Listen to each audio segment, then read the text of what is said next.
Willie D. Live. Have you ever thought about coaching little league football or basketball? I did at one time. I coached my son's team when he was little. I coached, but it was fun. But man, them parents, whoo, that's a lot. Tugging on you. Everybody's think their son is Kobe or Jordan, and it was a lot. I have fun because doing it and being there with my son. But yeah, I do at some point want to do more in the arts and with acting and comedy and workshops, stuff like that. That's what I would love to do. Because even working on New Jack City, we had a lot of younger cast members, and I remember first meeting them, and a lot of them grew up watching my show, and I forget that. So I'm like, oh man, they're like, oh man, yo, OG or Unc. And then we had some new cast members this go round. So being able to talk to them and tell them, hey, you got it. Like, I can see them thinking. I'm like, you got it. You got it. Just go be. And just watching them like blossom and get it and have the confidence. I mean, we literally had about 6 new cast members.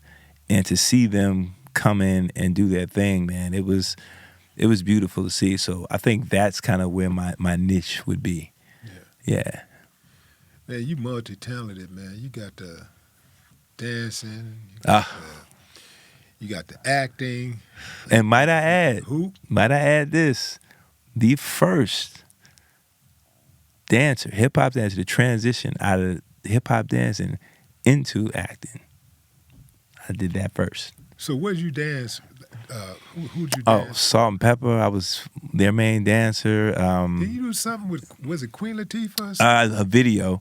Yeah. I did a video, Fly Girl, Yeah. which Omar Epps was in there too. He probably, Omar gonna be mad I said that. Omar Epps, Crystal Waters, that video, Chill Rob G, I Got the Power. Gosh, you was dancing in the video. Yeah, I Got the Power. Yeah, I'm going to watch that. Yeah, right tonight. I got myself and the girl who was lip syncing. I Got the Power was Nabushe Wright, if you remember her. She was an actress. She was in Dead President. She played the sister to Lorenz Tate's girlfriend. She was the revolutionary. Okay. Nabushe Wright. She started in the clubs too, dancing. A lot of us came from there. Elise Neal, dancer.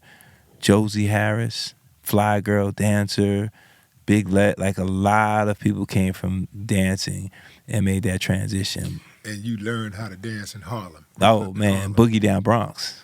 Boogie Down I thought Bronx. You was from Harlem. A lot of people think that. No, I lived there for a long time, but I was born and raised in the Bronx. I moved to Harlem later. See, man, you got to start acting like these rappers, man. Every time you go somewhere, you say, just say Bronx, baby. You know what I'm saying? Yeah, BX, man. Yeah, Bronx, baby. South Bronx. Then we'll know. Yes, for sure. For sure. You got to rep it, man. Yes, sir. Get a shirt, T-shirt or something, man, Yeah. so we'll know. Yeah, no doubt, man. All this time, man, I thought you was from Harlem. Nah, Boogie Down Bronx, man, all day. But I lived in Harlem. I lived in Brooklyn. I've been all over New York, man. And I'm so glad. New York really, I think New York got me prepared for the world.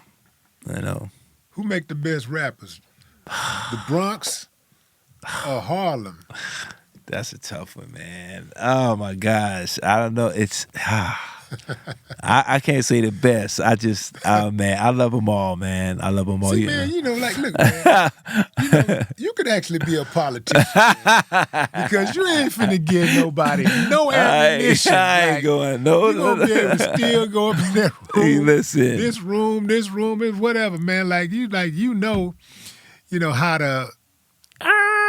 Hey man, like I said, I know what I know. Like all I know is, the Bronx. I know I was fortunate to be there and see up close in the parks. Back then we called them jams. I could see Melly Mel in the park. I could see Furious 5. I could see the Treacherous 3, Shy Rock. I could see them all. I could see Rocksteady, Buck 4, Crazy Legs, Scooty Aki, Mr. Wiggles. those are the cats that inspired me, man. And that's why I started getting out there and, getting the cardboard, spinning, and it was electric, man. It was nothing like it. Watching them plug up the power to the lamppost, getting the turntables out, pulling out the records. Man, that was hip-hop. And then going from there, going to Harlem and seeing that flavor of Harlem, the rap, the style, going to Harlem Week, everybody performing on 125th, Dougie Fresh, all those cats, man, that I know. Then going to Brooklyn, and of course, seeing the guy Rakim and Big Daddy Kane. I was happy that I was able to see, every borough just about. I could go to Latin Quarters, dance at Latin Quarters, dance at Union Square, see Boogie Down Productions, KRS, see Nice, see, man, that right there, man, that's worth a lot. That's worth a lot, man. I got to see all of that. I think I need to write me a book now. Real tough. For real. No, you've seen it all, done it all. Yeah. And man, what is it that you're doing? What kind of regimen do you go by to maintain that youthful look you got going on? Man. And do you feel young? Do you feel do your body feel young? 'Cause yes. your face look young. Yes, I feel young. Your body matches your face. Okay. I feel young. I feel, you got your cricks and cracks every little now and then, but for the most part, man, I feel great. I wake up with energy, man. I think the two things that I prescribe to the most: mind my business and drink my water. How much water do you drink? I drink a lot of water, man. I try to drink, if not a gallon, I try to get to a gallon if I can. We have a alkaline machine at our home. We drink alkaline water, all day. I try, of course, when I come to Houston, I got to have me some soul food. So I got to have me a little. I got to have something. Yeah. But most of the time, I try to eat pretty clean and work out. I work out 3 to 4 times a week. Different stuff. I got into boxing. The cardio was ridiculous. Jumping rope, circuit training. Like, I just try to mix it up. And that's it, man. Nothing too crazy. Nothing too crazy. Just maintain. Yeah. Just maintain. 54 coming up soon. Yeah. Yes, sir. Who have you worked with that have impressed you the most?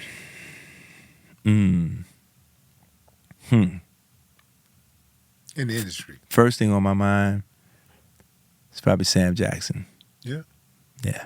How so? When we did Snakes on a Plane, it was just, even though the movie wasn't like an award-winning movie, just his ease. His ease. This is going to be 2 people. So first, Sam Jackson, his ease.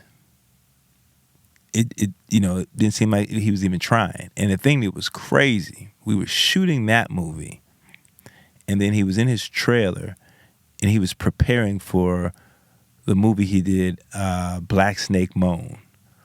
He did that. I think Justin Timberlake was in it, David Banner, and it was about this deep blues player, and he was literally learning how to play, I guess, a blues banjo or something. So he's sitting in the trailer talking to him. He's learning this stuff for the next movie. And I'm just like, I just didn't think I would have the bandwidth to do that. And his ease, he'd come in, knock his lines out, boom. He's like, all right, motherfucker, I see you at the golf course. and then we go right over there to the golf course, because it wouldn't get dark till like 10 o'clock in the summer in Vancouver. So he finished his stuff, and I meet him over there, and we play golf. But just his ease, man. It's just his ease about it all. And that just shows he worked hard. I mean, coming from the Negro Ensemble Company and just everything he's done, you just see it, and you've seen it up close. And I had to catch myself sometime, because I'm doing my scene and I'm looking at him. I'm like, oh man, I got to remember my line. Sam Jackson, definitely one of them, and Danny Glover. I did a movie called Poor Boys Games, an independent movie, but it was a great movie, directed by his brother Clement Virgo. And Danny Glover, man, same thing. And I was nervous doing my scene with him, so I'm rushing my lines. And he was like, just relax. Just take it easy. Listen. I was like, all right. I had to breathe. Did it a couple times. And then I got into it. He would pull me aside. Just little stuff. Just dope. Now, when was this? This was Snakes on a Plane. I forgot, it was 2000 something. I can't remember. I'm talking about the Danny Glover. Oh, Danny Glover. That was somewhere around, I don't know if it was 2000. I got to look it up. It might have been like 2000. I don't know if it was 2007 or something like that. It was a while ago. I have to look it up. I can't remember. So by this time, you in like 16 years in the game. Yeah. 16. Yeah. But I mean, I get it as Danny Glover, but goddamn, you still flex, you know what I'm I know, saying? but listen, I'm still that dude. You got a lot of experience, you know, you got credits and all this stuff. Like, you know, people know who you are. Yeah. You got your movies and your sitcom, and your stand up. And, Yeah. But I still have this reverence, man. It's just me. I still do. For people like that, I still have this reverence, man. Like, I just, even if I meet people today that I grew up and I watched and I'm like, I appreciate their work or whatever, I go and I tell them. Like, I let them know. We're in a culture now, we don't do that. We rather talk about or make a meme or whatever as opposed to letting them know how you affected me. Like, when I got to work with Janae Dubois, who played Willona, you know, in Good Times. I had her on my show. I had people on my show on purpose that I was like, get them on the show. I had Max Julian, who played Goldie, on my show. And I'm like, yo, I was in a position to do that. Why wouldn't I? These are people who I watch, whether you may think good, bad, or indifferent. These are people that, you know, cracked that door down. When Janae Dubois, God rest her soul, was telling me the stories of what they went through. And I'm like, man, just to make, you know, certain amount of money, I'm just like, yo. And then I've seen people on set screaming about, you know, they don't have the right food in their trailer or whatever. I'm like, yo, how can you do that? We are in a blessed position. We're doing what we love. We're getting paid to do what we love.